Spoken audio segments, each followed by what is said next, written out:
Hello everyone, I am Veera.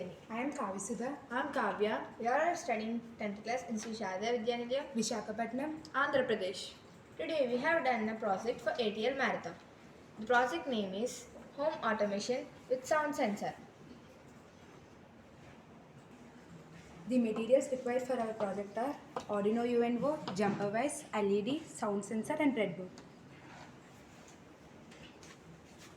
The problem statement for our project is the people who don't have legs cannot reach the place where the switch was. So we have created an easier solution for them by which they can easily on the appliances by making a sound.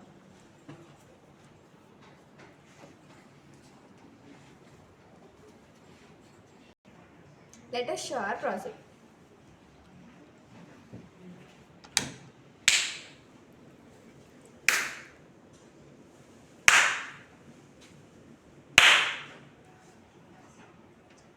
So when we'll clap, the light will on, and when we again clap, the light will off. This is all about our project. Thank you.